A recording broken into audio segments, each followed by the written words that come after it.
Welcome to this edition of our Committee on the Present Danger of China's webinar series, exploring various aspects of the challenges we face from communist China. In particular, the fact that for decades, the Chinese Communist Party, or CCP, has been engaged in what has been called unrestricted warfare against our country. Indeed, in 2019, they upped that warfare to a people's war, or whole of society warfare. And there is abundant reason, as we have chronicled in many of these programs over the past 2 years, to believe that the Chinese aspire, if necessary, to take that up yet another notch to a shooting war. Well, we have made clear that these are facts over the past 200 plus of these programs. And yet there does seem to be some lingering misunderstanding, or at least lack of clarity, about whether the Chinese Communist Party is actually our enemy. We're going to talk a bit about some of the mixed signals that have come forth from senior officials of the United States government in recent days. In particular, we've taken note of the fact that the Secretary of War, Pete Hegseth, has made a number of comments in the past months about the prominent, if not absolutely central, concern about the Chinese military having been built up enormously, as we've documented in these programs, with our money, by the way, paying for much of it in the form of subventions of various kinds, in particular trade, unbalanced as it's been, and the financial resources of Wall Street, or more specifically, their clients in American pension funds and mutual funds and exchange-traded funds and the like, putting money into People's Liberation Army companies, among others, helping enable the biggest military buildup, arguably in history, certainly since World War II. Pete Hegseth has talked about the feature place that China will have in the national defense strategy, still apparently being massaged in the Pentagon. He has warned military leaders that there will be no rear areas in the next war, which certainly implicitly seems to be an allusion to the fact that we have multiple divisions of Chinese soldiers in this country that would render any such rear areas compromised at best and overrun at worst.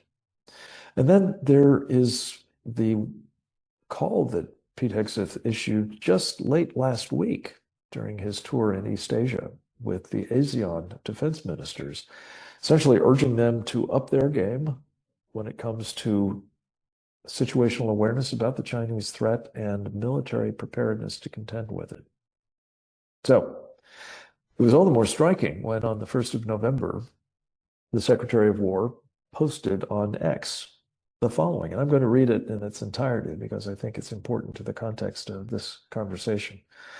He said, quote, "I just spoke to President Trump, and we agree the relationship between the United States and China has never been better.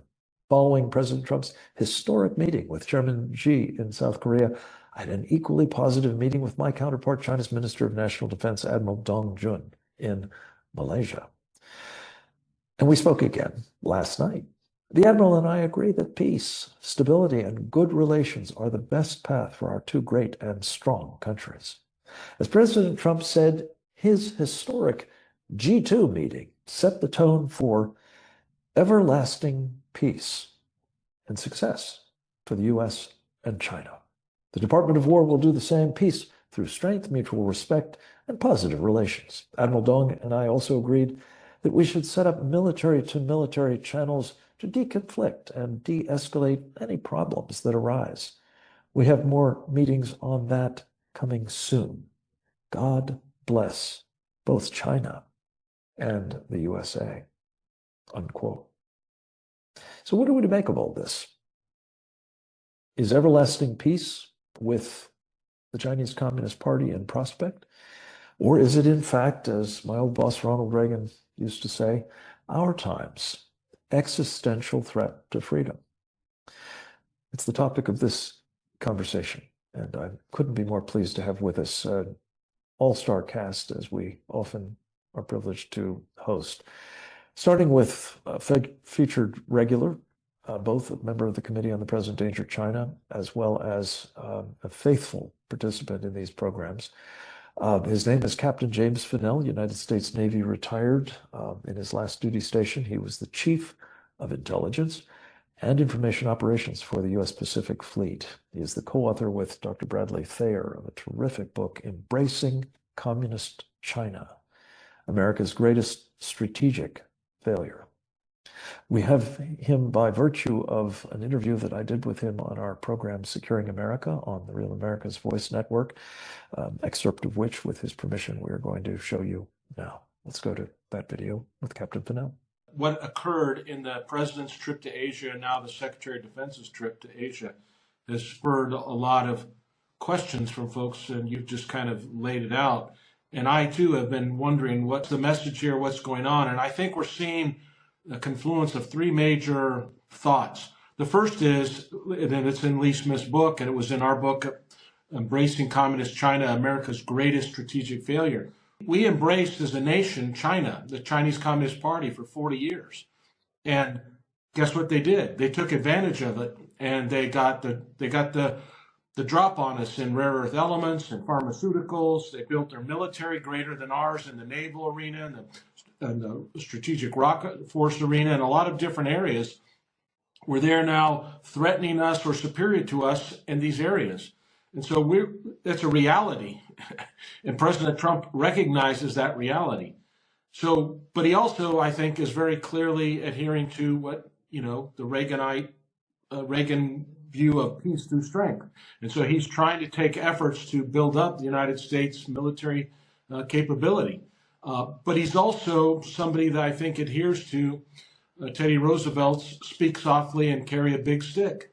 And so I think what you saw in this last week here, which was the G2 meeting between President Trump and President Xi, President Trump, didn't go out of his, didn't say anything to be overtly rude or to challenge or to slur or characterize the Chinese Communist Party other than, they're trying to be friends with them. And then you had Pete Hegseth go to the ASEAN Defense Ministers meeting, ADMM, on the 31st of October, and he gave a speech to the ASEAN Defense Ministers, and he lit up China. And then we get the next day, we get this tweet where Hegseth is talking about everlasting peace, but he couched it, and I spoke with President Trump. Then he reiterates President Trump's words. So my guess is that President Trump is really trying to maintain this speak softly position.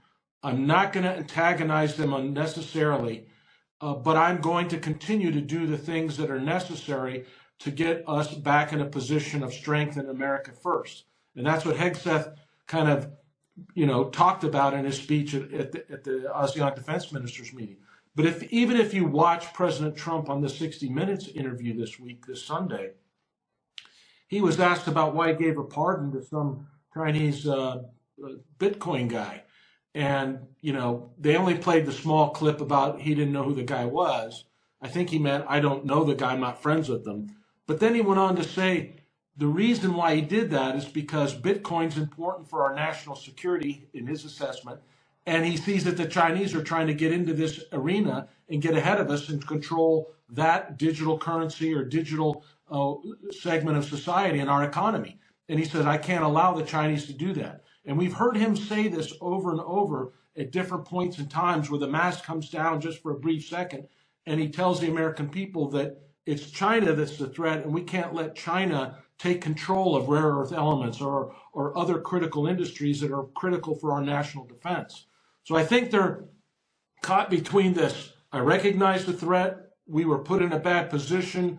It's a result of 40 years of ineptitude and greed and avarice from our elites in Washington that were the China hands and our Wall Street Journal crowd, our Wall Street crowd that wanted to, invest there and make money. It was a part of the Chinese Communist Party taking advantage of that, and this recognition that I'm the president who's got to get this together, and so I've got to take actions. You saw also in that same meeting that Hegseth had in Kuala Lumpur, he announced with the Filipinos a joint task force between the United States and the Philippines to patrol and pay attention to what's going on in the South China Sea. So there's and Trump, I know we'll talk about it maybe later, is Trump's talk about resuming nuclear testing. So there's all these overwhelming evidence in my mind that President Trump understands the threat, is working to get the threat, mitigate these risks, but we're in a position of great vulnerability, and he's not going to, from his perspective, he's not going to unnecessarily antagonize Beijing because he needs to be able to play for time. So it's kind of a prevent defense. He needs to run the clock out in this first half and make sure that we go into the locker room able to regroup and come out in the second half and be able to play and win because we're in such a really terrible state right now. So I get it that people are concerned about the contradictions between what's said and, in terms of commentary about everlasting peace and friendship and Dong and Hegseth and all of that. I get it. But I'm more worried about the fact that we allowed our nation to get put in this position, and we've got to do the things to get it out. My position would be, I'm not the president, but I would be a little bit more vocal about what we're trying to do. But President Trump's been very clear and from his perspective, and he said it again on the Sunday night. He goes, "I'm not going to tell you my plans." So he's like a knuckleball pitcher. I mean you don't know when the knuckleball's coming, but he's got it. And so I think that's where he's at in his approach. And all I can say is that we have to put some trust in that. It seems very, sometimes you worry, are they really on the track for this? Are they really dedicated to it? And my sense is you got to look at the actions. You got to look at what's being done. And that's the most important thing. Are we trying to build the Navy? Are we trying to get control away from the Chinese Communist Party for rare earth elements development and production? And it seems to me that President Trump's trip to Asia was all about signing a bunch of deals to try to get rare earth elements out of China's lock and to move it. Now, it's going to take time. It's going to take ingenuity, tenacity, and all of that to get it done.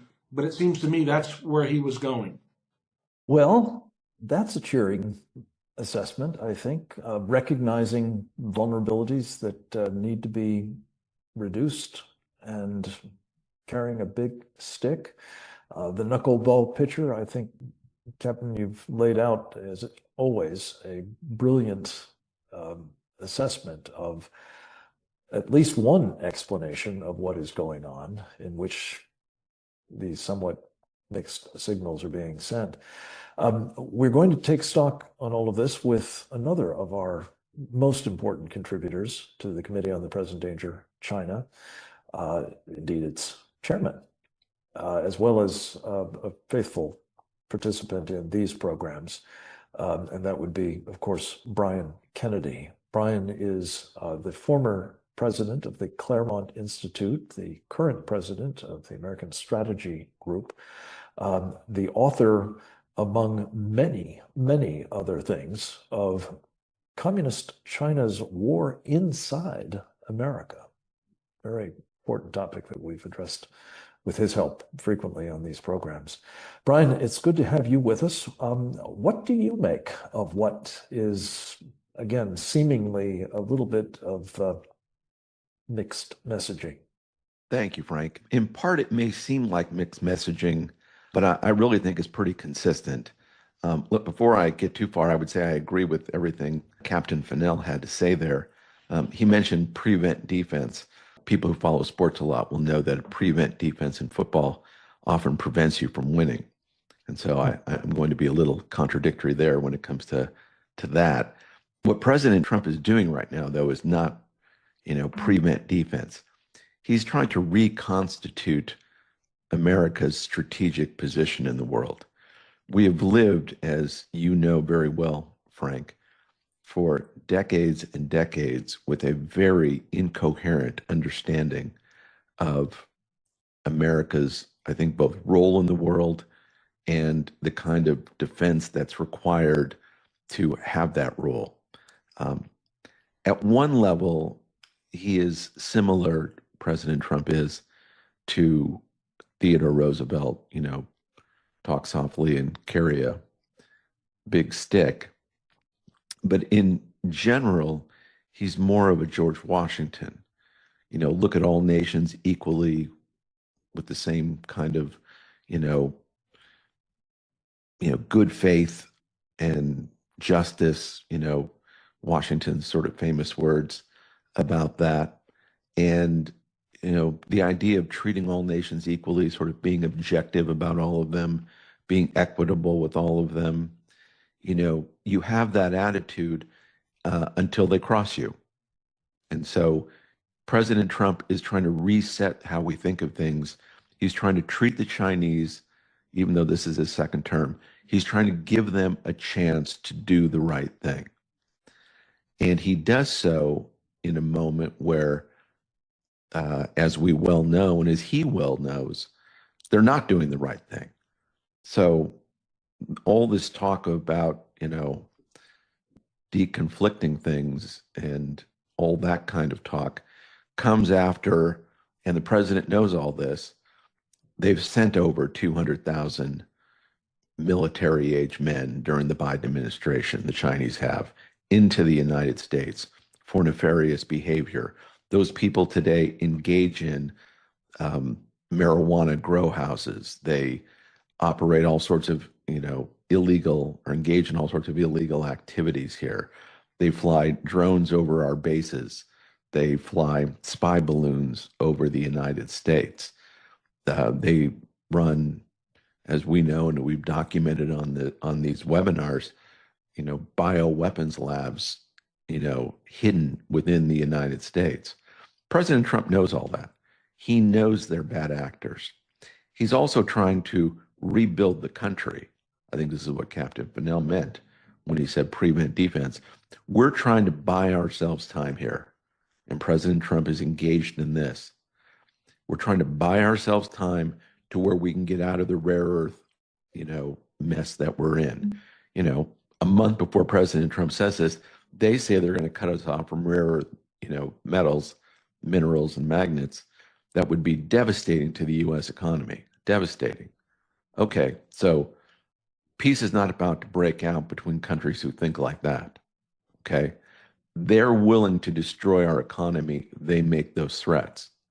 When they talk that way, what does President Trump say? That we're going to test our nuclear weapons and that we also have tools at our disposal that would be devastating to their economy. So I don't think peace is about to break out. You and I have had this conversation, Frank, but when I heard that Secretary Hegseth started talking about open lines of communication to be able to deconflict with the Chinese, I took that not to mean that things were going swimmingly, but that things were going badly. If you're about to go kinetic with your enemy, you might want to open lines of communication so that as things go up the escalatory ladder, especially to nuclear powers, we can at least be in open communication with them. If we were on the verge of peace, we wouldn't have to be highlighting to the world that we're opening up these lines of communication. So I took that rather differently. I thought things are going to get more aggressive between us and communist China, in part through no fault of our own, the Chinese ambition to dominate the Pacific and the world. The Chinese are still going to do everything they're doing. They're building an advanced military. They're building offensive nuclear weapons. They're building, a national missile defense themselves. they're engaged in the kind of military buildup that would lead one to the view that they're preparing for and ready to engage in war. Well, President Trump sees that. Secretary Hegseth sees that.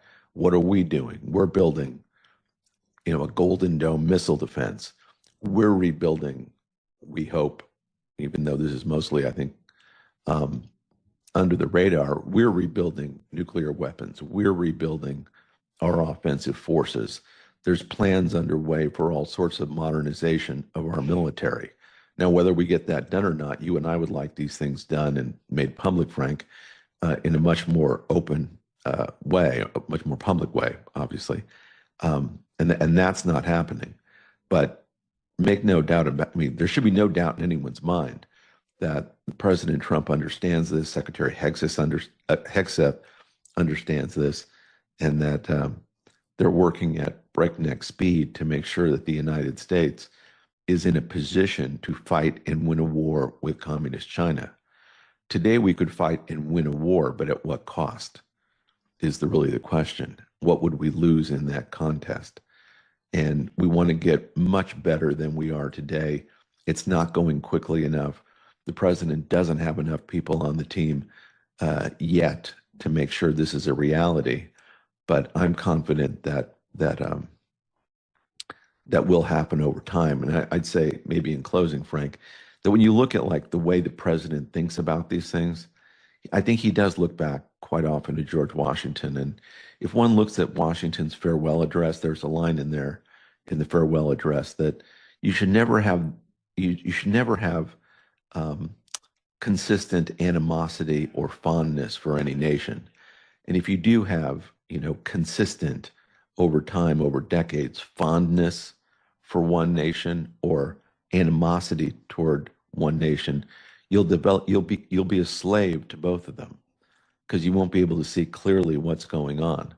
Well, for the better part of 4 decades, we've been having not merely unreasonable fondness for Communist China, but that they've been engaged in all sorts of nefarious activities with regards to the United States, and yet we treat them not merely with kid gloves, but with, we lend them money. We, allow them access to our capital markets. We let them steal our intellectual property. We give them our intellectual property. And so we have been a slave in the Washingtonian sense to Communist China. And President Trump is trying to break that up. And he's trying to both break it up, have Americans understand that, and rebuild the military and our diplomatic establishment to both understand that and to deal with that in the future. So I was quite encouraged by everything the president said. Talking about, testing nuclear weapons again is a sign that he's a realist. He knows that these things matter in the world and that he's going to build whatever it takes to defend these United States. So anyway, thank you, Frank, and I'm looking forward to our conversation about this. Brian, thank you. That was a super chapeau to the overall question we're addressing here. And I think brings a further clarity to what is the thinking going on inside the Trump administration. We're going to get another perspective from another of our valued colleagues and members of the Committee on the Present Danger China. His name is J.R. Nyquist, known to his friends as Jeff. Jeff is a remarkably incisive strategic analyst. He is an author, including, among others, of the origins of the Fourth World War. He is an essayist. You can follow him on his wonderful blog, jrnyquist.blog. And you can, of course, see him with some regularity on these programs, for which we are always grateful. Jeff, you have long had a very informed view of what the Chinese are up to, and the Russians, informed, among other things, by what Stan Lunyev, one of the most senior Russian defectors from the old Soviet Union, told you personally about the plans, including the plans for cooperation between the Soviets and the Chinese. Give us your take on what is, well, going on, for one thing, within the administration, as best one can discern it, but also how these comments are likely to be seen by our enemies, the Chinese, of course, most especially, but the Russians and others allied with them. Over to you, sir. I should say, Lunev defected under the Russian Federation, and the information he had about China was about what had begun under Boris Yeltsin, which is what's so shocking about the information. Is China an enemy? According to the defector, and yes, China was an enemy 34 years ago when after the Soviet Union collapsed. It is an enemy today. We can see it. It's quite obvious. Not to belabor the point, so many people here have gone into it. And of course, the problem is, you know, Mao Zedong wrote an essay in 1927, and he said the first rule in politics is to know who your friends are and know who your enemies are. If you cannot do that, everything else that follows is wrong. You're going to get it all wrong. And it's interesting, it's been recorded after Deng Xiaoping met with President Jimmy Carter in 1979, Mr. Deng told his colleagues that they had to be careful not to misunderstand the work that China was beginning with the United States, the opening to the U.S. And he said, all past presidents, all present presidents, and future presidents of the United States are our enemies. We know what camp we are in. We are in the socialist camp. Therefore, we know the Americans are we are against them. If Deng Xiaoping had such clarity, you have the statements of President Xi Jinping, the president of China now, who is saying, who has said similar things in different venues, has said that we must study Mao Zedong thought. And of course, Mao Zedong thought is the Americans are our enemies. It's Marxism-Leninism in the Chinese context. It is no doubt controversial to say this, but our commercial society has been very stupid. One could say radically stupid in accepting China as a partner, a trading partner, even accepting China as an ally to use against the Soviet Union in the 1970s and 80s. This was a mistake. We have built up China, and China is on its own now, a very formidable enemy, becoming more formidable by the day, the largest industrial power on earth, a colossus, a country with enormous population and capacity. This radical stupidity of doing this, which is a characteristic, by the way, of bourgeois society. Karl Marx made a career of making fun of the bourgeoisie and saying they could easily be overthrown. They're not a proper ruling class. And you had Hannah Arendt, who in the Adolf Eichmann trial, Eichmann in Jerusalem was the book, coined the term banality of evil. Eichmann was a bourgeois who turned against his own class and had joined this totalitarian movement. But we might use another phrase, not the banality of evil, but the evil of imbecility. There is a special kind of imbecility. I don't mean to cast aspersions on the congenitally imbecilic, but to people who make imbecility as a choice. That is, they decide to be stupid. They decide to fool themselves. This then opens a question of the moral responsibility of our leaders.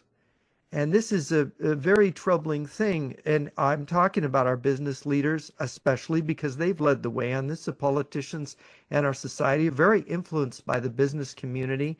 And the fact is that knowledge is our responsibility as human beings. Aristotle said that we are the rational animal.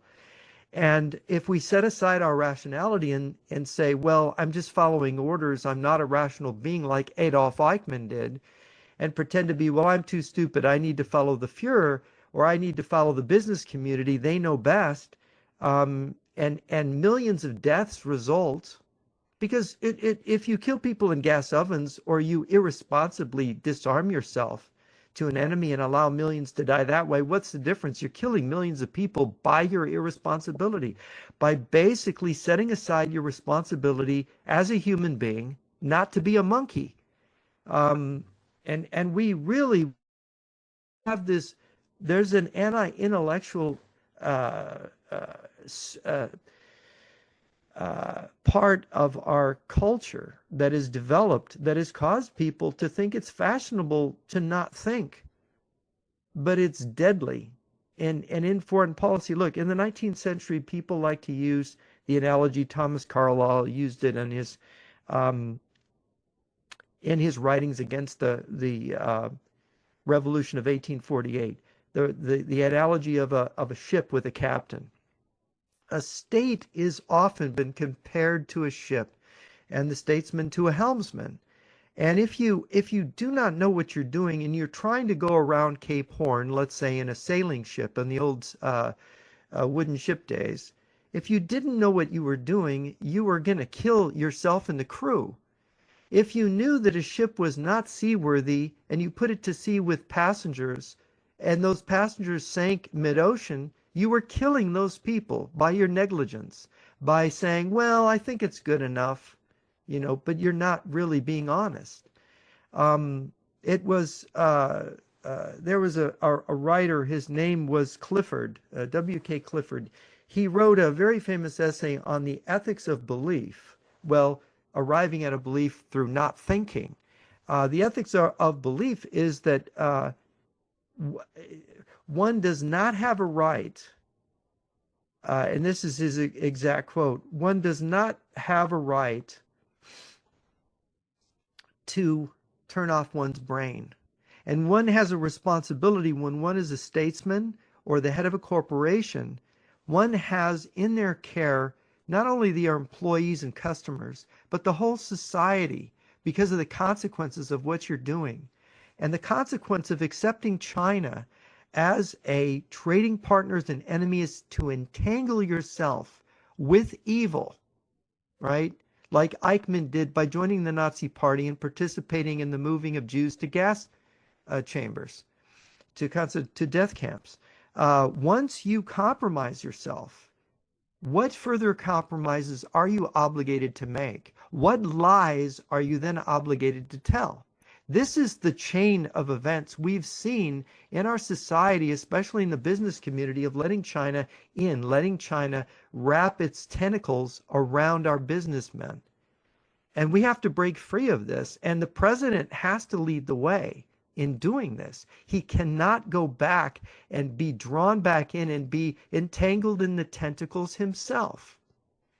And so if we are to actually acknowledge the truth, which is China wants to destroy the United States, which is what Colonel Lunev, his testimony as a defector, said. Look, he said after the Soviet Union collapsed, the Russian and Chinese militaries got together and they started a plan to destroy the United States of America. This is what China's leaders and Russia's leaders are intent upon. And they have held with it. And you see everything Russia and China is doing, whether it's in Europe or in East Asia or in Latin America, in Mexico, using fentanyl across our borders, infiltrating PLA personnel as illegal aliens, all of these things, the way they've infiltrated Canada, look at the Sidewinder report.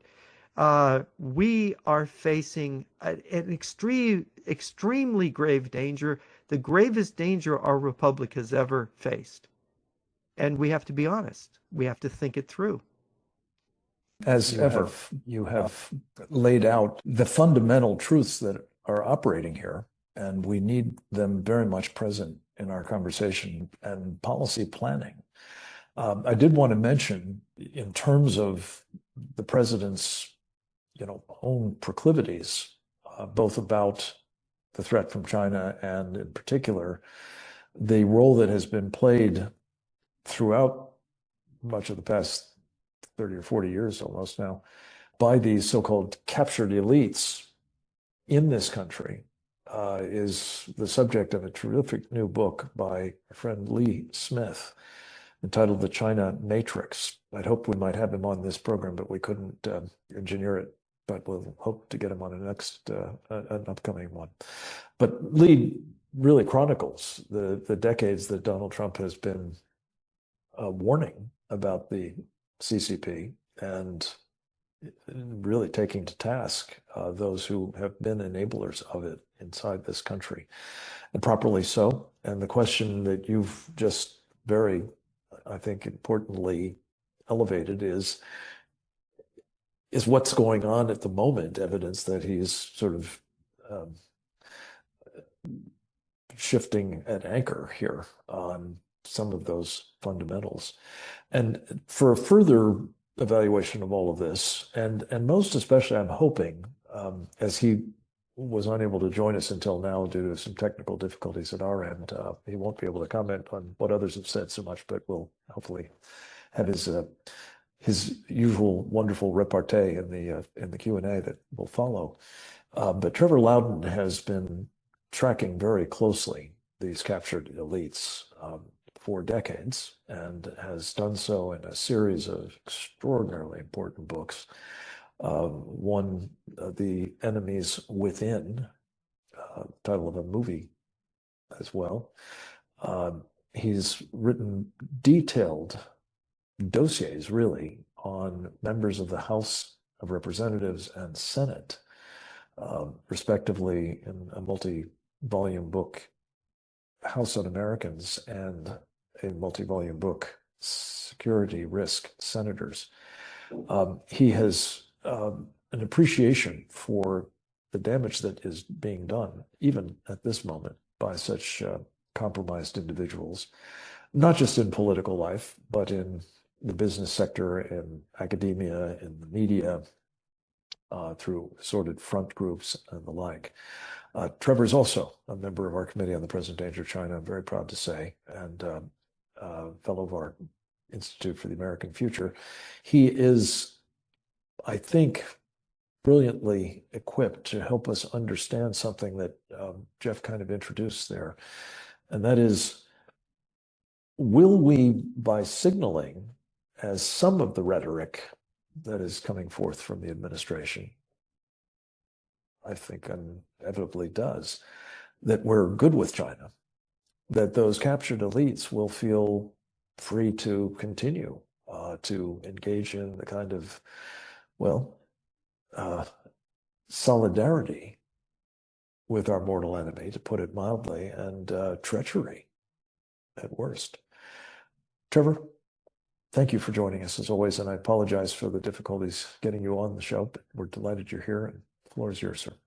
Well, thank you so much, Frank, and I very much agree with Jeff's point that President Trump must be the leader of a disengagement with China, which is what he campaigned upon, because these captured elites, they're going to be making money with no conscience, no matter what it does to America, because the president is okayed it. The government says it's all right, so therefore it must be morally sound. Now, somebody, as I have a religious outlook on life, I believe that morality in foreign affairs is very important, and it does count for something. I think God favors godly people in matters of statecraft.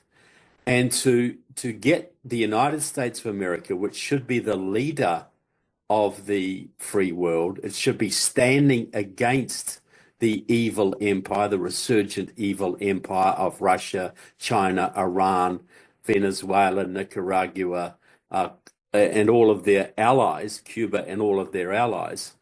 I think it's very disappointing to see that that's not happening. And why would the elites, why would the pension funds and the Wall Street lawyers and the bankers and the brokers and the big tech titans and the academics want to decouple from the very lucrative Chinese gravy train when the government isn't going to do it? President Trump campaigned on getting rid of 300,000 Chinese students from America, all of whom are basically part of the Chinese United Front, the intelligence and military apparatus. At one point, he wanted to increase it to 600,000. But he got such a blowback from that he cut it back to, he scotched that idea, but the 300,000 still remain. Look, I want to add, look, in New Zealand, my personal lawyer, who I love dearly, a very, very fine man, very good conservative, shocked me one day when I walked into his office and told me about his recent trip to China. And told me, Trevor, he said, the Chinese Communist Party really knows how to look after people. And he told me about his 7-day free, all expenses paid trip on the Yangtze River, sailing down the river, wined and dined, meeting all the dignitaries he could possibly imagine. And as though this was a good thing. You know, I wonder if he'd been would have been so proud of taking a tour down the Rhine for a week in 1939 and hobnobbing with Nazi leaders and, you know, Heinrich Himmler and whatever, because that is the analogous situation here. The people who are dealing with China, who are meshing us with business deals with China, are no better morally than those who collaborated with the Nazis right up to the dawn of World War I, even World War II, even during World War II in some cases. And we look at those people with disgust today, but many of our leaders are in the same position right now. And why are they doing it? Because the government allows them to do it and doesn't chastise or punish them for doing it. You know, right now, the Chinese, we just had the election of Mamdani's election in New York. Now, we've got to understand that he's a member of Democratic Socialist America, which is a pro-Cuban Communist Party that is now currently developing links with the Communist Party of China and has deep ties to the Venezuelans and many other Latin American communist parties. And one of the main groups that were campaigning for Mamdani was a group called Seed the Vote. This is the pro-Chinese voter registration organization that basically won the 2020 election for Biden-Harris. They run a whole network of Chinese-influenced voter registration organizations in all of the key states. They also played a major role after the last election of curing the ballots of seats in California, which flipped 3 seats for the Democrats after the election in California, because curing the ballot basically means you go out and find people who ballots were not submitted correctly, and you get them to cure them. And Seed the Vote advertised for people to help them cure the ballots so that Trump would get less of a majority. They put this on Facebook. This is a group that has intimate connections to the Chinese consulate in San Francisco. So Mamdani is going to be a major thorn in Trump's side. The Chinese are interfering in elections. They did it in 2020, 2022, 2024, and no doubt they'll do it again in 2026. The Chinese basically are the ones who flipped Virginia, which I've spoken about many times. They turned deep red Virginia to blue Virginia, and now it's gone right back blue again. That's through basically done by a Chinese sponsored operation called New Virginia Majority, which uses maps generated out of the geography department of Wuhan University, China. So this is friendly. We're in a good space with China right now. Well, they're undermining us in every way while they're working with the Venezuelans and the Mexicans and the Cubans against us at every turn. Trump's down there right now challenging Venezuela, which I very much welcome. But the Chinese are deeply embedded with the Venezuelans. So how are they our friends? I don't quite understand this. I think, looking at President Trump, I think he doesn't believe that foreign governments are motivated by ideology. He looks at Marxist-Leninist China. He looks at communist Venezuela. He looks at Putin, Marxist-Leninist Eurasianist Russia. And he doesn't believe that their leaders are actually motivated by ideology. He thinks that, like most leaders around the world, they're motivated either by the well-being of their peoples or personal gain. And I think he thinks that he can deal with China, he can deal with the Russians, he can deal with Venezuela or whatever, and get them to accept deals, or the Iranians especially, that would be in the best interest of their people. But these countries are led by people who have a millennialist view, either Marxist-Leninist, they believe in the world revolution, or a 12 view, a Shia view of bringing back the 12th Imam and bringing forward the Day of Judgment like the Iranians do. And they're not really interested in hotels in their capital cities or business deals. They're interested in spreading their ideology and obeying either obeying either Allah or the God of Marxist-Leninism or the ideology of Eurasianism. And so I think this is the main problem we're facing here, that the president really needs to finish Reagan's job with the right amount of sanctions, the right amount of carrot, the right amount of stick. He could basically depose the Putin regime in Russia without a great problem. He could force the CCP into collapse, which would be a fantastic boon for the world, and allow Israel to finish off the job by destroying the Iranian military, which has now been quickly rebuilt, and allow the Iranian people to finish the job. Wouldn't it be great if we had friendly regimes in Russia and China and Iran who had cast off their old ideological baggage? So that's what I see the issue is here, is that China is absolutely the enemy. Jeff has pointed out their goal is to destroy us, not to outcompete us, to physically destroy us and occupy our land. They may leave a few to be enslaved for a while until we work to death, but that's what we're facing. They're as bad an enemy as the Nazis or anyone else we have ever faced. And until we get our heads around that and use our leverage to bring them down to the benefit of all of us, we're going to be constantly spending. We're going to be making billions of dollars every year trading with the Chinese and spending trillions of dollars trying to counter what we've created. Well said, Trevor, as always. We have a few minutes for a round of questions, at least, and I want to tie into what both you and Jeff have said and invite Brian to comment on it. We're dealing with not only the captured elite, of course, we're dealing with the American people on all of this as well.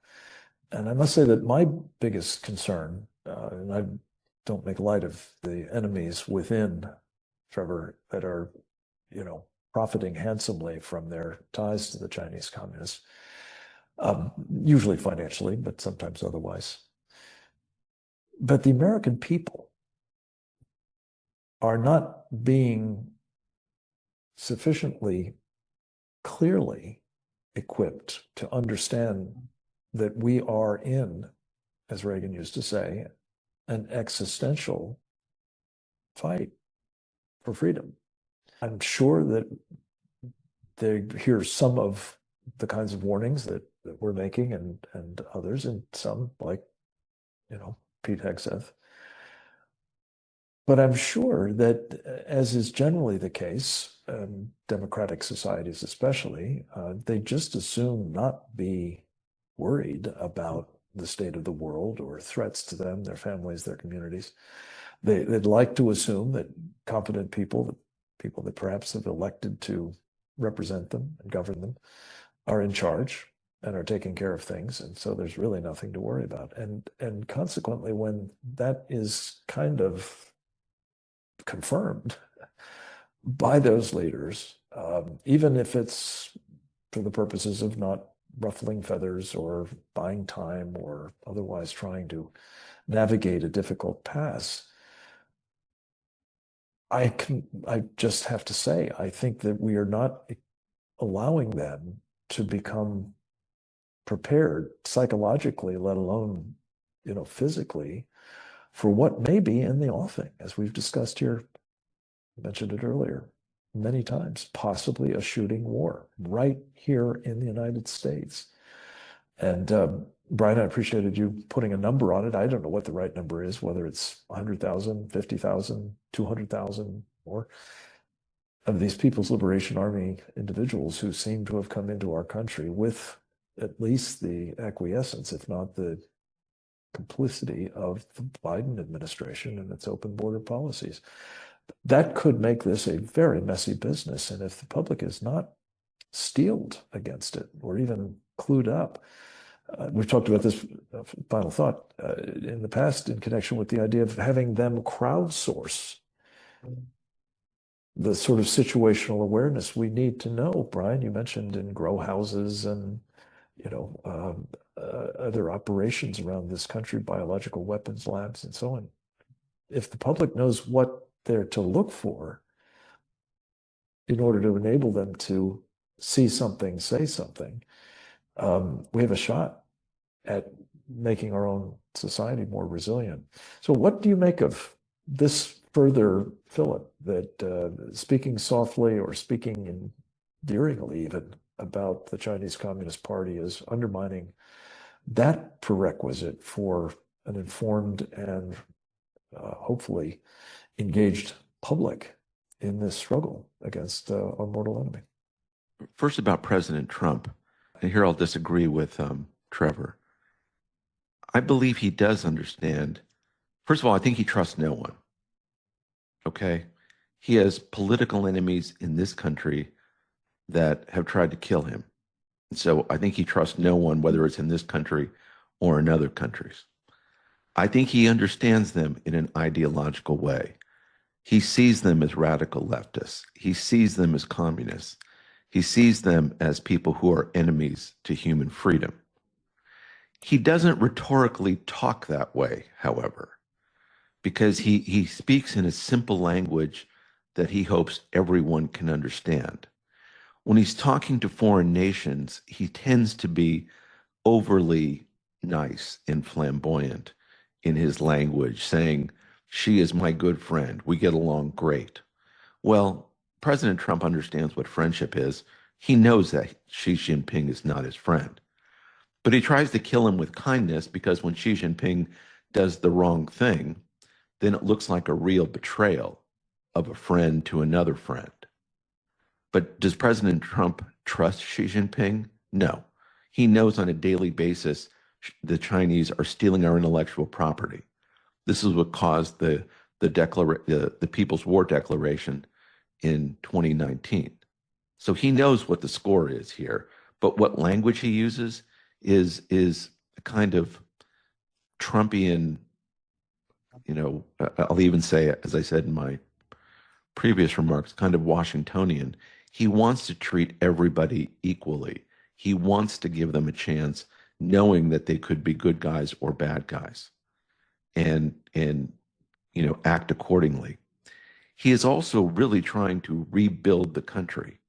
He has a commercial class which is craven and immoral and would sell their mothers out to the communist Chinese for $1. These are the people the president has to invite to the White House to figure out ways of getting the U.S. economy in growth mode. All those tech bros or the tech overlords, however you want to describe them, they're the ones who would sell out their mothers. They don't care about the American people. They don't care about America. They would sell us out. And yet, in many ways, they're the driving force of parts, a significant part of the U.S. economy. And so, did President Trump want it that way? No. Is it that way? Unfortunately, yes. And so he's trying to transition the U.S. economy at a time when he's trying to transition the U.S. strategic posture. So he's trying to keep the economy going as best he can. And so he knows that if he completely alienates China today and we're denied rare earth minerals, I mean, he was told not that long ago that the stock market, the Dow Jones, would be cut in half. Whether that was true or not, I don't know. But it's not inconceivable that if you shut down Ford Motors, GM, other manufacturing in this country, there'll be a real loss of confidence in the American system. Could we rebuild that system? Yes. But at what cost? Again, President Trump's trying to bridge the gap between how screwed up we are and where he wants us to be. And in the meantime, the Chinese have us over a barrel when it comes to rare earth minerals and several other things. Are we prepared today to completely abandon or substantially abandon a tech-based economy? And I think the answer is no. Could we? Yes. Over time, absolutely. They want to threaten to cut off our rare earth minerals. Fine, cut them off. We don't need you. I believe, as do many of us, in a complete decoupling from communist China. It's how we get there. We have to produce these rare earth minerals either here in North America or South America, get them online. That's going to take another year, year and a half. We're going to have to build these chips. Do we build any of these chips here in the United States? Every chip we're producing in Arizona has to go to Taiwan for finishing. So we don't have that down right. You start going through our whole supply chain, and we've exported our manufacturing base. So whatever we see in President Trump, I believe he is as serious about making America great again as he says. And what he means is not just making money, but making things here in the United States with American workers. The awkward part will be this transition from how screwed we are today to where we need to be. And rhetorically, he's going to say a lot of things during that are very unpleasant because, we still need communist China and their materials right now because of how stupid we've been. And so, I think, the administration is not perfect. I think we're making a big mistake on AI. I think we're not seeing certain things economically that we have to get right. But, all the folks I talk to in Washington, there's going to be clarity in this national security document about just how serious the threats are to this country. And I believe that starts with President Trump and how he sees the world. Whether he says it that way on any given day, okay, we can quibble about that. He doesn't do it, to my satisfaction all the time either. But I believe he is absolutely serious about this. All right, thank you. Let me just ask Trevor and Jeff to respond on this point.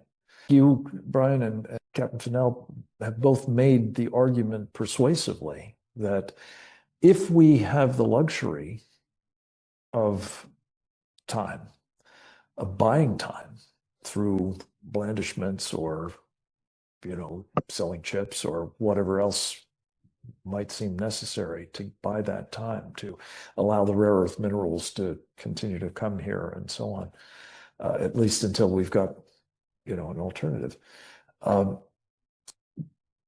Do we in fact have that time? Do we in fact underestimate the willingness of the Chinese Communist Party to act on a different timetable than ours? Some have said, by 2027, they want to be in a position to invade Taiwan. Others are of the view, and I think maybe you guys are, that they could do it far sooner. I think even Captain Fennell believes that could be the case. So what would you say in response to this argument that the, big stick, soft talking approach is not only sensible from our perspective, but workable vis-a-vis the Chinese Communist Party as it is? Trevor, do you want to go first? Brian makes some excellent points there, and we all know, none of us know what Trump is being advised on, what information is out there that we don't know about. I think the key thing is that gets me is the flip-flops, like I think Frank is quite right that the American public is probably getting very lackadaisical about China, because we've been told they're a threat, and now we're told they're not a threat, they're actually our friends. And we have to be preparing the American public for eventual confrontation, for telling us who's coming in and out of marijuana farms, where a likely biological warfare facility is, you know, about suspicious activity by Chinese nationals at some shooting range or whatever. And then I take the point that President Trump's got to keep the confidence in the economy high. He's got to try and negotiate all of that kind of balance. But, you know, we've got to prepare the public, you know, like, okay, before World War II, Churchill was out there as a lone voice in the wind for a long time, basically telling people we got to watch out for Nazi Germany, we got to watch out for the Nazis. And Chamberlain and others, motivated, I think, by a lot of the motives that Brian would mention. You know, we've got to build up our strength. We're not ready to fight Germany yet. And so they'd go and make conciliatory overtures to Germany, knowing, as probably as well as Churchill, that war was coming, but they wanted to try and smooth things over for as long as they can. So I do appreciate that. But you still need that Churchill out there, even if he's an outlier, to warn the people, get them prepared, get them doing things. And I see no reason why the FBI couldn't be making a lot more pronouncements. We need to be on vigilant about foreign nationals, you know, military nationals in the country. We need to be vigilant about, you know, biological weapons, what's going on at the local marijuana farm, etc. So, you know, I certainly take Brian's point, and I'd like to think that President Trump is doing exactly as Brian says, but unfortunately we don't know till the crunch comes, that really he's flying by the seat of his pants, or he is being very strategic here. There is people around him. My worry is that there are people around Trump who really are not to be trusted. There are some very good people around Trump and some who are not to be trusted. And so who is, you know, we know that the Chinese will have people in the Trump orbit. You know, we absolutely know that. They have people in every major Western government steering policy, reporting back, etc. So to me, the jury's out. I think a lot more could be being said and a lot more could be being done. I would like to see a much tougher line on China and a much more talking to the public about this. But I also understand if there is a strategy in place to gradually decouple us and get us in a position where we can say goodbye to China, that's great. I'm just not fully convinced that plan is really in place. I hope it is, but I'm not 100% convinced. Trevor, thank you. Jeff, same question to you. Do we have the time? And are we emboldening this enemy by seemingly persisting in this policy of engagement that has brought them to the zenith of power so far, and possibly to the point where they're confident that they could use it even kinetically, should it come to that? Brian Kennedy has made some excellent points and I'm glad that Trevor mentioned the question of Churchill and Chamberlain. And I would recommend everybody to watch the movie Munich, which is based on Robert Harris's brilliant novel about the Munich meeting, in which Harris recast Chamberlain not as a fool, but as someone who really had thought things through and was not only buying time for Britain and France to rearm, but also setting up Hitler as the liar, as the person who was, just as Brian has pointed out, to put them in the moral wrong. Which is, people do underestimate the moral factor, that when somebody breaks their word, and in the case, we know Hitler broke his word at Munich because he invaded the Czech state after he had gotten the Sudetenland. And this turned the British public squarely on the side of Churchill and against Hitler, and opened the way to real resistance of the Nazis. This is one of the things we lack, and one of the ways in which we are politically unprepared to face China is that we don't have a consensus of opinion in America, among the business community especially, that China is our enemy.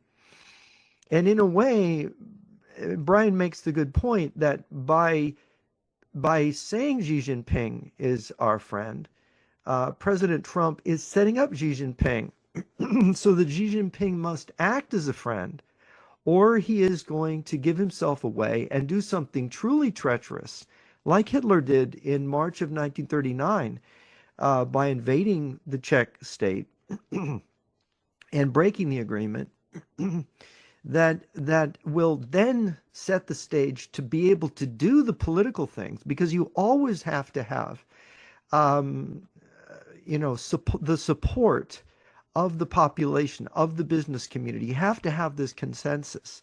So it's very possible that Trump, like Chamberlain, is playing the same game, that it isn't just we have blackened the name of appeasement, but as Robert Harris shows, and again, this movie is quite brilliant, based on Harris's book. People should see it. Jeremy Irons plays Chamberlain brilliantly and sympathetically. That we sometimes have a simplistic view of these things and don't actually realize how complicated the whole thing is. So again, Trump is instinctive, and there's been various philosophers that have said that instincts are better than reason sometimes, because we can grasp things with our instincts, that this is our survival, this is what we need to do, this is how we need to navigate. But again, I must say that we have to disentangle our economy from China. We have to develop our own independence from Chinese metals and imports and labor, and we have to redevelop our labor force so that we can build the ships and the weapons that we're going to need, because we are, as Churchill said, it's there's an approaching storm. The clouds are gathering, and it's quite clear. So these are all things we need to think about. Indeed, we do. And that's the purpose, of course, of this program, these various webinars that the Committee on the Present Danger of China has brought to you all. And let me simply say in closing that our mission as an organization under Brian's leadership is to be the Churchills of this moment, to be those who are making as abundantly clear as we possibly can that the Chinese Communist Party is not because we say so, not because we want it to be, not because it has to be that way. It's because they have made plain their purpose is to destroy this country, and they are working through various unrestricted warfare techniques, through alliance arrangements and the like, to accomplish that. When I see Trevor Loudon or Jeff Nyquist or Frank Gaffney, I think of Churchill. Churchill went around England in a group called the Focus. That's what he called it back in the 1930s. And I think we've modeled this committee on the present danger. I think all the committees on the present danger and all the work we do individually is modeled after the Focus. Churchill was talking at times to less than 10 people in a room, trying to explain the growing Nazi threat. And I think when I hear Trevor and Jeff and Frank, I'm seeing Churchill out there in the Focus, and we're warning people about communist China. And when I defend President Trump, I think a lot of what he's doing is aspirational when it comes to this. He may be doing a lot of this instinctively, but I think when they tried to kill him, he sincerely woke up to the idea that we're in a war. He knew we were in a war instinctively, but he senses in a very profound way that we're in a war. When we talk about the number of people in this country, Chinese nationals in this country, I think the president believes, well, look, they're in the country. We have a big, beautiful country filled with a lot of Americans who own guns. If they're going to bring the war here, I think we're going to get it. We're going to be able to deal with them, that the American people will have the genius to deal with them. When it comes to rebuilding the military, we've already talked about that. Let's let that happen as quickly as possible. But I do take Trevor and Jeff's point about teaching the American people. I think we do need to do a better job of teaching the American people, and you said this, Frank, about the internal threat so that they are more prepared. And yes, last year in all of our conferences that we did, we were always warning people about that internal threat. So I do think that is very important. But I would close my own remarks on, we're not going fast enough, and the president does not have enough people around him with the seriousness we're describing. He believes in himself, but we don't have a Justice Department or an FBI that is turning that into a reality. I'm seeing Tom Homan next week, and I'm going to say to Mr. Homan, there are 200,000 Chinese nationals. Prove me wrong about that number. We need to find them. The government needs to find them. There should be American special forces going after them. That needs to happen right now. And so if there's anything we want people to take away from this, is that we're not doing enough quickly enough and explaining adequately to the American people just how dire the circumstances are. And so I do take that point, and look, we're going to keep doing these webinars and keep doing all of our other fine work. And it will be all about how we're not doing this quickly enough, and the real danger and the real threat from communist China or Russia or the Islamic world. And I, for one, am very excited about that. Let me just add to it that, in its small way, but larger than 10 people most days, the output of these webinars, one of the most important, I think, products of our Committee on the Present Danger China day in and day out, is trying to provide the public with the kind of information that we have today and that is so urgently needed, Brian. And I would just add to your general observation that we need to up our game, to invite, to urge, to plead with our audience and those who are not with us at the moment, but will see these videos in due course, to share them, to pass them on, to make sure that both, people who represent you in government, people who have sought your vote to lead this country, are acquainted with the kind of evidence that we're providing, and for that matter, other people who've also voted for them or maybe voted against them, but nonetheless are part of this country, part of our citizenry.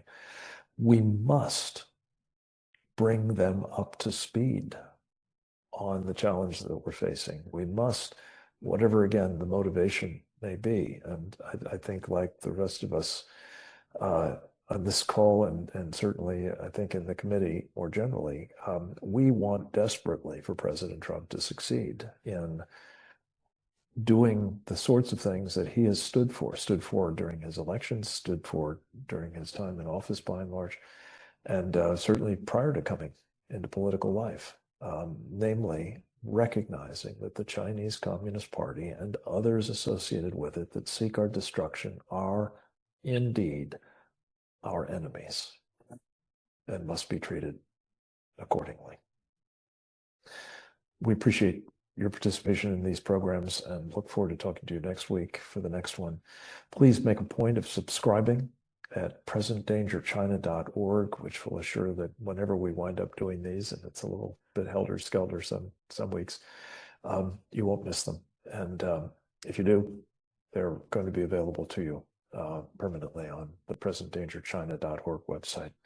I'm deeply grateful to our wonderful participants in this, Captain James Fennell, Brian Kennedy, Trevor Loudon, and Jeff Nyquist. They are among the best of the best, and we hope you'll help us amplify their voices and their insights.